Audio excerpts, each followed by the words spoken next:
In the last 10 years, this change has suddenly grown. But look at the Gen Z now. Yeah, gochujang. Look at the way people are fusing it. People are putting gochujang in like tikkas. There was this joke of an Indian traveling abroad and looking at the menu and not knowing what to order. I'm a cheese and chocolate girl. Still a girl.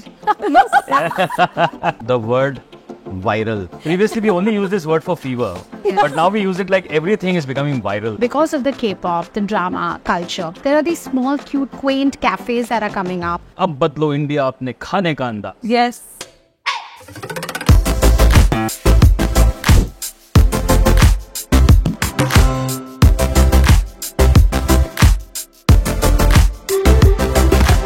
Hello and welcome to European Union Tadka, the podcast. This is Chef Ajay Chopra, and today we are here to talk about food, obviously. And we have some amazing personalities in the food world, and we have with us Neha Deepak Shah. She was the MasterChef finalist, but also now a great food content creator, and she's doing so much in food. Welcome, Neha. Thank you, Chef. Most of the people don't know this, but... No, actually everyone knows it, of course. But Chef Ajay Chopra was my first judge in MasterChef India Season 2. Oh, wow. That's amazing. The word is called. Yes. Next up, we have with us Chef Rakhi Vaswani. Well, she's been the reigning queen for a lot of events this year and the last year. I've been seeing you so often there. But more than that, she's the founder of the Palette Culinary Academy. She has been training so many students and giving them perspective in the culinary world. Thank you so much for doing that, Chef, and welcome. Pleasure. Always a pleasure with you, Chef. It's like this connection that wherever we are, whenever we meet, we just pick up from there. And I'm looking forward to a really interesting conversation. Well, wait for it. And then we have Mr. Amin Ali, a very senior food writer and a journalist. Well, you have been writing so much about food and nightlife and also about liberal food policies. Really enjoy reading your articles and welcome to the show. Thank you. Look forward to the chat with you. So here we are, ladies and gentlemen, and actually it's a privilege and an honor to be with you all and, share this conversation. And I was actually, wanting to talk to you about your experiences, about what's really happening in India, in the food world. And if I think about in the last 10 years, this change has suddenly grown, right? I mean, I remember from the MasterChef days that how we actually said that ab badlo India apne khane ka andaz. Yes. And you really see that India has really changed the khane ka andaz. And now when we see, cuisines like Italian, Korean, Vietnamese, Thai, so many cuisines have come up, and people have just got used to so many imported ingredients using in their daily lives. What do you guys think about it? So, my perspective is that as Indians, we travel a lot. And now travel has become something that people have been actively investing in. Look at the way chefs are evolving. True. Chefs have been incorporating such amazing ingredients. The first time I ate burrata was in India and not in Italy.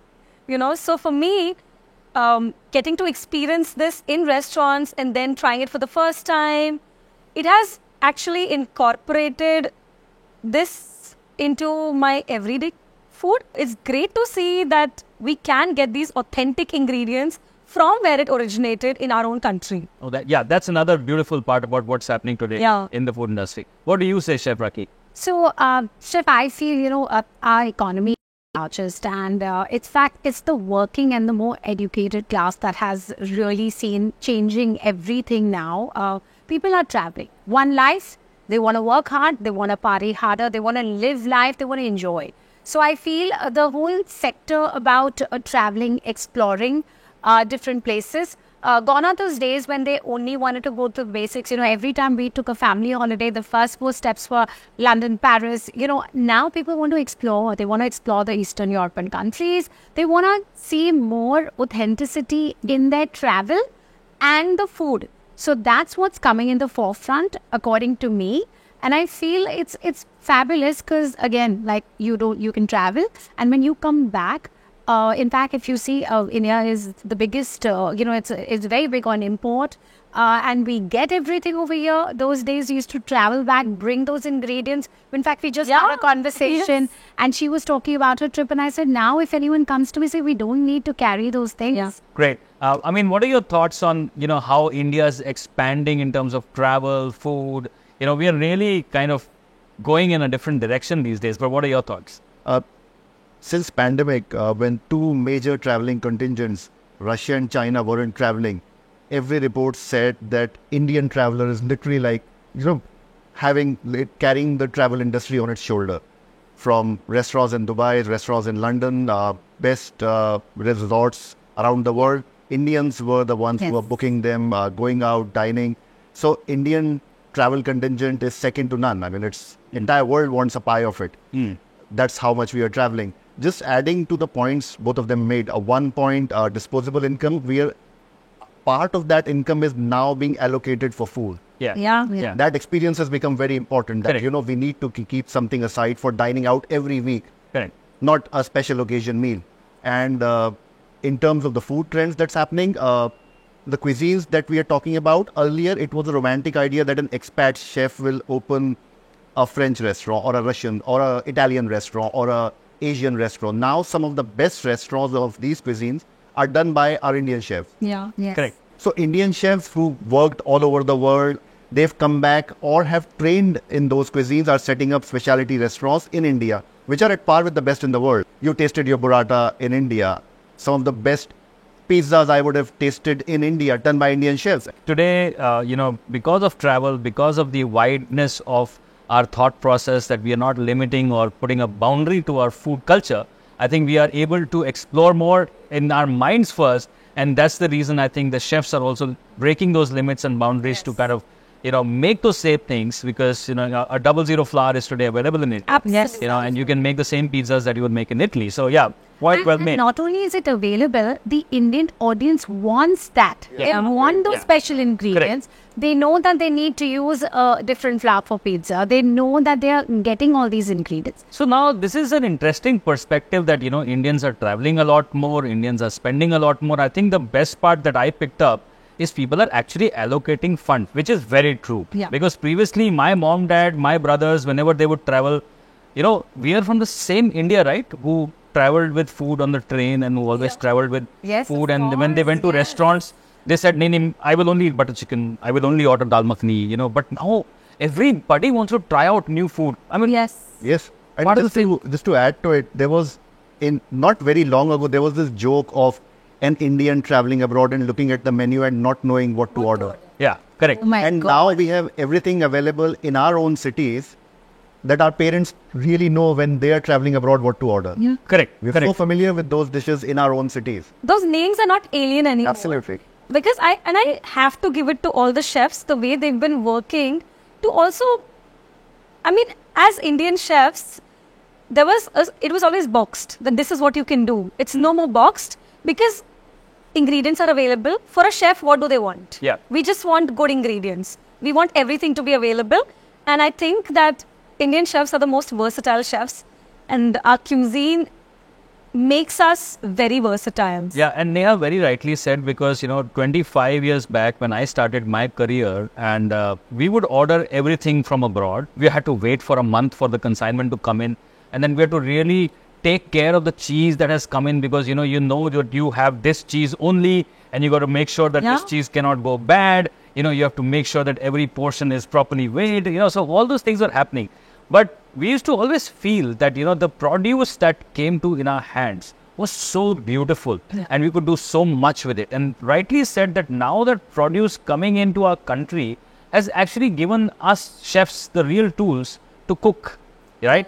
So I want to add to that, Chef. I remember, say, 25 years ago when I used to, conduct workshops and teach, I used to have a Mr. Uncle Lee coming in from Kolkata, bringing in ingredients which he used to supply to restaurants. And as term as, where you go for European ingredients, we used to only get sauces which were in bottle, the ready to go. So now if you want the pomodoro tomatoes, you get that. Whether you want a Horeca packing, you want a smaller one, it's all available. Yeah. So, I think that just says it all, Yeah. Got everything. Yeah, sure. How about you, Amin? Just to add to our experience of shopping as well, earlier there was this one store in the city we all knew had imported Yeah. Yeah. Yes. ingredients. These Now- stores, yes. Yeah. Now it's Modern the trade. Mine was modern stores. Yeah.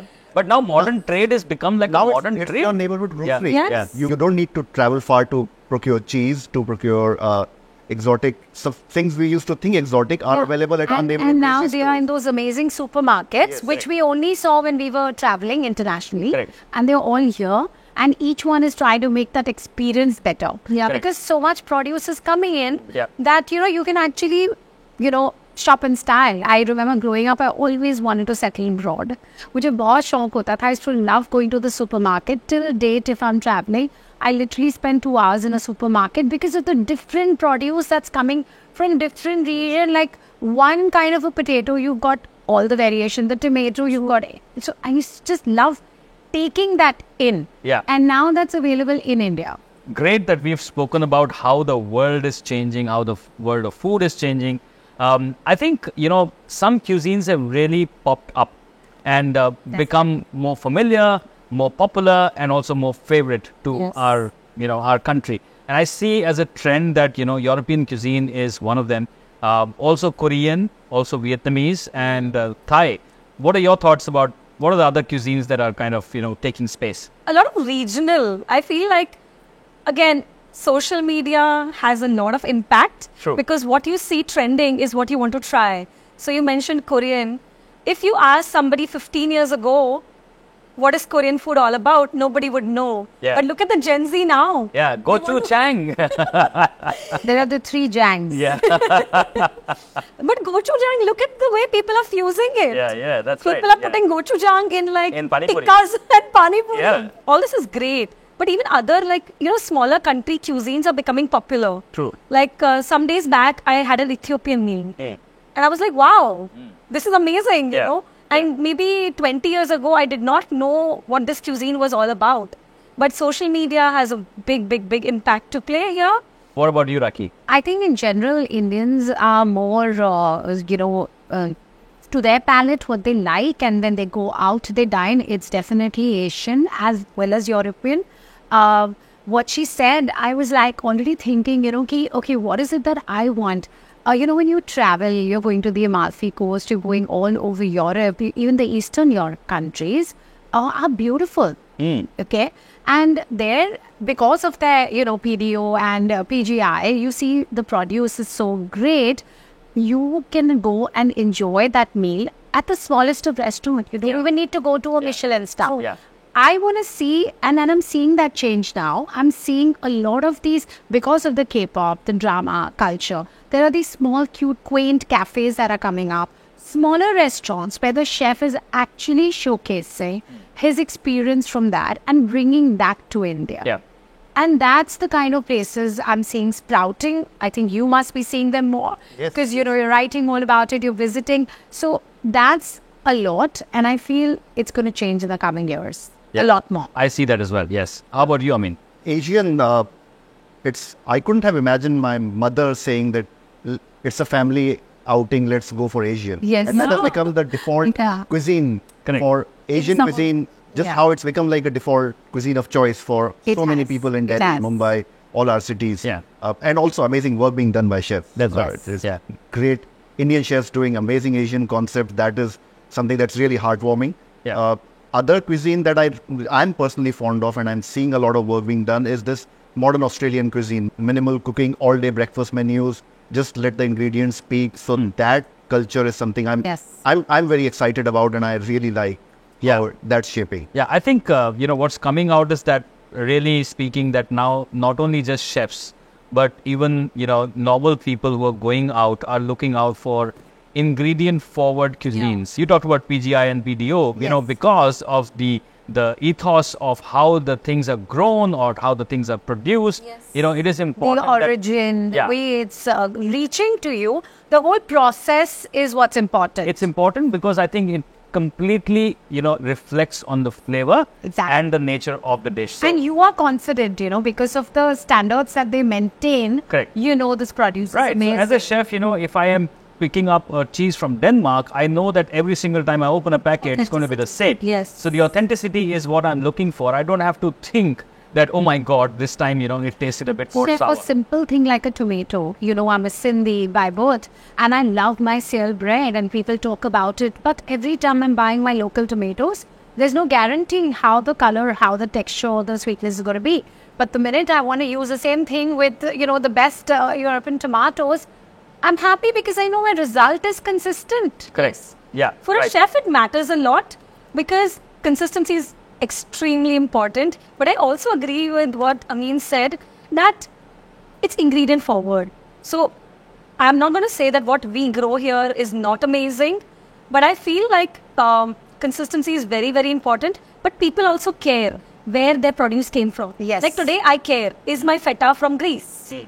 I care about it. Yes. Because I do know that Greek feta is the best feta. Correct. Yes. I do care where my balsamic vinegar came from. Yes. I love my Modena balsamic vinegar. They do the best. And as a food influencer, it's interesting that you're talking about, all these things. And I'm sure that because of Instagram or because of the internet, everybody now knows the difference between, red wine vinegar, Yes. synthetic vinegar, Yes. just vinegar of the street. Even 100%. balsamic being more expensive than Yeah. some of the wines as So, well. so people now know, and that's why I think even the markets are flooded with that because people have now started to use them knowingly. Today, when I'm cooking a dish, I want my ingredients to be as authentic as it can get. And because we import so many ingredients from the European Union, we know that everything that's coming from there is passing a particular standard. Absolutely. Definitely gives you that peace, right? That whatever I'm going to cook is going to turn out consistent, right, and absolutely perfect. It matters a lot for us. I think that's where the PDO and the PGI comes in because they're so stringent with everything that comes on or passes on everywhere in the world that the authenticity is actually maintained. Itself. So, Nantasang, Yeah, absolutely. Correct. I mean, today everybody is talking about sustainability. What is your thought on how, we can cook sustainably or what we can kind of look at food world in a sustainable manner? Yeah, what are the policies? Policies are many, but to follow them and implement them, would you think that your omelette eggs would be produced sustainably? It happens in Europe. Yes. You would know that Yes, how this definitely. egg came on your table. Yes. Farm to table is a fancy term, but it's a reality in Europe. Yeah. Know where your Very- meat came from. What was this meat fed before it made to your table? Backtracking. Yeah. Yes. You know exactly where the chocolate that you're eating, what all processor it went through before it made it to you. And all of it is passionately narrated, not by the chef, but by a person who's serving you and maybe is a student on internship. That's right. So that is how passionate they are about ethical sourcing, sustainability. I was surprised, and I'm giving you an example of dining in Dubai where the egg was from a European Union member state, and they told me that the carbon emission that would have gone into this egg being on my table. Yeah. And this is How detailed they exactly, were. Wow. and how passionate they are about it. That's amazing. Yeah. And people care too. Yes. Yeah. Like today, when I pick up an ingredient, intuitively, I will flip it and I want to know where it came from. Yes. That's The origin. I want to know the origin and I care about There's the this level of surety that if it is from European That Union I think member it's state, the surety, Yeah. which I think that's why the other audience also, we are chefs, okay, we know we should look for this. But Correct. the regular audience has also become very evolved. It's Yeah. the surety. Yeah, and also because, as we talk about sustainability in the food world, sustainability is an aspect being spoken about in every genre of how we live. So I think when Amin was talking about, that where your egg is coming from is not just to understand the quality of the egg, but also that carbon emission, how much harm that possibly has gone in getting that egg to you. my table. So it's also about, understanding that, if we are making that PDO label, that label has to speak for itself. Self, yes. And I was amazed that, making a Parmigiano Reggiano wheel is not just about the 12-month process. It's also about where the cow has fed. Yes. Of You know, course, that makes everything. Sense. I mean, it just So made the me whole wonder. thought process. Yeah, is that this so is your involved. region Yes. of your pasture.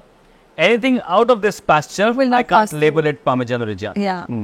Wow. Yes. So that obviously is going to demand Detailed. quality. Like it's very detailed. It's very So, detailed, yes. but if I'm going to go into that detail, I definitely am going to get super quality and every single time consistency. And obviously, we're talking about sustainable sources. So yeah, this is amazing, of how I think the food industry is evolving. And states, just to add, states actively promoting sustainable farming. Yes. That is a big thing in Europe. That's right. Countries and member states actively promote incentivize farmers. They do. In farming every in a particular possible way, in minimal every use of stage. chemicals, Yes. How you convert your land into an organic farming Yeah. land. And Very true. one thing is that, these families who actually manufacture or process these ingredients, they take pride. Yes. Today, it's a religion. Yeah. So if a certain process is followed, they will not deviate. Correct. However progressive technologies can be, Yes. but they will not deviate. And- And I have seen it. I agree. I've seen butter being made in France, and they are like, this is how we will make it. Yeah. They still hand make it. I've been always amazed by the European Union, produce is the tradition. So we've talked so much about, travel, how our country is expanding. But I think one aspect of our country, which is taking us all by a storm, the word viral. I think it's previously we only used this word for fever, but now we use it like everything is becoming viral. Everything is being viral. So, I mean, since you write so much about food, I want to understand your perspective that, from writing to short writing and now to just being a video writing, I'm talking about social media. How is that impacting the country and the world of food? A lot. I mean, as chefs, you would have noticed, you would have been facing this daily request to create something viral. I mean, one is to stick to authenticity, and then other is to come up with something that's trending and viral. And Yeah. I mean, you guys would be the best persons to answer this. Now you are catering to customers who are all connoisseurs. They are on social media. They know exactly what goes into what. They are absolutely sure of ingredients. They are absolutely sure of the flavors. Earlier, we could have learned from you. Now people would come to you and say, listen, you wrote something about this dish, but I don't think this is the dish that they're doing exactly as how this restaurant in a remote corner of a Europe would be actually doing it. Correct. Because the information is so well aware. Yeah. So, Chef, for me, I feel like, I was mentioning I recently traveled to Italy, and I think social media plays, it's a very important part. So there are pros and there are cons. Yeah. Yeah. So, it's a double-edged sword. everything, right? So now when we go there, when we want to try out the authentic things and these must-haves and to-do list, where do we get all that information from? Social media. Social media, because there are so many others who've gone there. And then it's not that you want to go and put your tick box because this person has done it, but hey, it's helpful actually, Yep. right? And then everyone's just shortlisting from there what you want to do. So I think it's helpful. It gives you a lot of more information, and you know exactly in that country, in that city, what is it that you can do. That's right. For me, I feel I take that from there. Yeah. And you were talking about ingredients, How do you think social media helps you to draw, the understanding of different ingredients and what is what, and, how does that? So, Chef, I create content. I create content every single day. And I feel like content has a big influence onto people's lives. Yeah. And the way social media is now, look at the way internet is our country. It's almost free. And I feel with food in particular, I get super enticed to see all these delicious dishes, and I want to have it. I want to where it is from. Definitely. While you're traveling. Yeah. And even like as she said, she's a content creator. I do the same as a chef also. And knowledge of the ingredients is the most important thing your student wants to know. That's right, Because they want to go back home and they want to make the same. Whether she's putting it up on her page or I'm doing it or you're doing it, chef. Yeah. If you've not given the information, they cannot replicate the same thing. Yeah. So I think that is most important. You have to share that knowledge. Yeah. And even we like special things, and you want to do, I love Middle Eastern cuisine work also, and I love to make, and again the cheese does make a difference when you're making a spanakopitana, like things like that. You want those authentic ingredients, and your audience is also watching that. Correct. Because I think just to add to, I mean, a big congratulations to all three of you. You're immensely popular creating food content on social media. What you guys have done is, and you would have noticed that now we travel for food as well. Yeah. And all because we have itineraries were earlier retail, theme parks, very good natural surroundings, very good views a place would offer. But now Shopping. we travel for food. That's right. I mean, Yeah. I think that's a big one because, absolutely. you know, like and it's you... all happened by looking at it Yes. social media. Yeah. I'd be following you, I'd be following you and looking at your content. You know that you're going to this destination, you'll make a mark. It's social media what makes it viral. Like, even look at the Saint Sebastian cheesecake. Yeah. Yes. And I have been there. I was in Istanbul in May. And I literally told my husband, and there was the whole street was full of everyone having that cake, Yep. the cheesecake, and content creation. And there was this couple trying to do that scene more than 30 times. And I told my husband, you should learn now. No, see, you're going to a destination now because of a dish that's viral, or exactly. a restaurant experience that you saw and you wanted to be in a country, in a city because you saw something online and you were like, I want to be a part of Yeah. this. So we've spoken so much about social media, you know, people's influence about food. I want to ask you a specific question now. And the question is that when we talk about European ingredients, which are your favorite ingredients which I would come to your house and always find in your fridge or your pantry? Starting with Amin. Mushrooms from France, definitely. Any specific? Mushrooms from France, truffle from Italy, for sure. Yeah. Truffles for sure, you know, it's Yeah. becoming a rave now. Neighborhood burger joint sells truffle Okay, so great. So whenever I come to your house, I'm sure I'll get some truffles. for sure. Lovely. I'm coming home. We are coming home. We are coming To raid. You've got raiders with you. What about you, Rakhi? I'm a cheese and chocolate girl. So Still a girl? it's how it's said, you see. Yeah, okay. Yeah. Yes. So yeah, Belgian chocolate, of course, and pinto cheese, bries baked with honey, toast. Wow. Yum. Drooling. Sure. I want it drooling. Yeah. Yeah. Great. How about you, Neha? So I am a cheese girl. I love cheese and I love halloumi. Oh, I love it. Grilled, Me too. Yeah. grilled in a sandwich. Yeah. It's so I good. I do a grilled Yes. halloumi and a strawberry salad. Oh, Amazing. it's so good. Nice. So I just love the saltiness. And Yeah. when you grill it, the texture, it's Yeah. delicious. Yeah. And I love Gouda. Oh, Again, in my sandwiches and just when I'm making a toasty. And now you get flavored Gouda. Gouda from Netherlands, is it? I love it. Yeah? It's the best Gouda you can find. It actually is, and it's also a PGI product. Now, just for information's sake, there are two things that we always look out for in the European Union products is PDO and PGI, Protected Designation of Origin and Protected Geographical Indication. Well, these two stamps actually make sure that, you know, the authenticity of a product is maintained. Now, you guys talked about your favorites. My favorite is prosciutto di Parma. Oh, wow. And, you know, that amazing saltiness in the Parma ham on a sandwich or a pizza is just so... I just had that at Alantico. But just the process of making that ham, you know, the religion that is followed to make that ham is so intriguing and so interesting. I think that makes it so beautiful. And, you know, We've discussed a lot of things, but cured meats from Europe, yeah. Yeah. that is a treat. I mean, Yeah. It's a treat, yeah, because the whole, process that you spoke about. the whole delicatessen board, you know. And it's become a trend now everywhere in India as well. Cheese right? Yeah. Diwali pe. Yeah, it is so beautiful that we always had boards.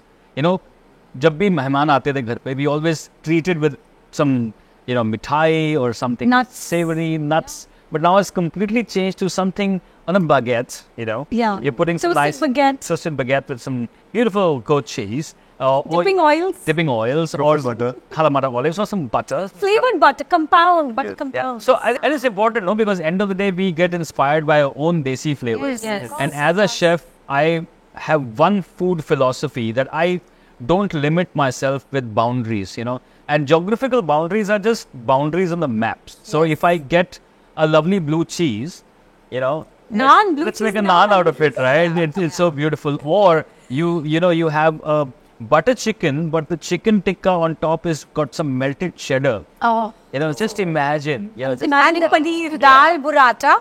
dal burrata, yeah. Yeah, the whole umami of that whole Breaking dish into that. is just, you know, Yeah. bang. Yeah.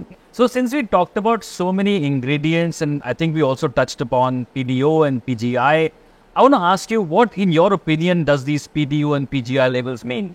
So PDO and PGI labels, in my opinion, is where I know where the produce came from, how it was processed, and whether it is authentic. Great. Yeah, that's definitely one of the things. Yes. Yes. How about you, Raki? So as far as I know, between PDO and PGI, is PDO is the place of origin of where that produce has come in. That is the label it gets because it's originating from there. Whereas with PGI, it's the geographical condition. And what happens in that is either one of the processes, like a packaging, processing, something has to come in from a particular geographical indication.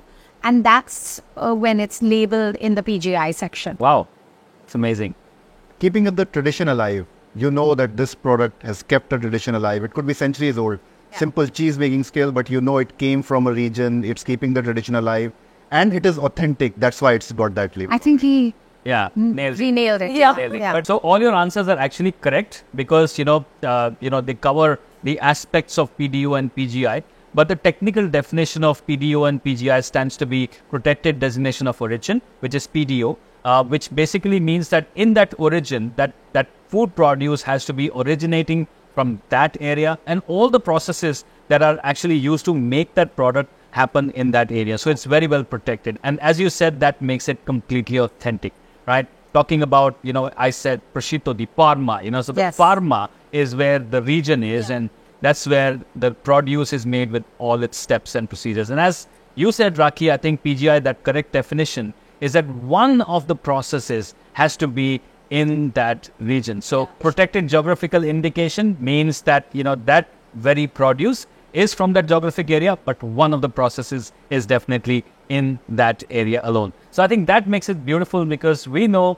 sitting here in India that this particular produce is coming for me from that area and I am got a stamp. And we are protected. Yeah, but what has come out so interestingly that all of us really have some European Union tadka in our pantries. Yes. Always. And we are so thankful that these ingredients are so easily available in our country and we can enjoy them all the time. So I really want to thank you, Neha. Thank you, Raki. Thank you, Amin, for being a part of this conversation. It was not just, delightful to hear your opinions, but also very tasty. Thank you, Amin. You're welcome. Thank you so much. Glad to have been a part of this conversation. And all of us now, how well do we know that there's more to European food Yes. than just pizza and pasta? And we know that 27 member states, different ingredients, different cuisines. Glad to have been a part of it. Lovely. I think हमारी knowledge पे तड़का लग गया है इनका. Wow, yeah. I think I like that, that how our lives have got a European Union tadka in our lives. I think, Chef, always, it's so wonderful talking to you. And I think such conversations are always very enriching for me. Different perspectives. I like to know kya chal raha hai, Yeah. and like she said, now we've always had the European Union ka tadka. Yes. Cheese has always been a part of my fridge 100%. and my pantry. But now we know more about, right? We are going back and we are putting a finger to this is from this origin. Correct. This is from this geographical place, Yeah, So, that's right. Yes. Yeah, I think overall, it was fantastic conversation. Thank you so much.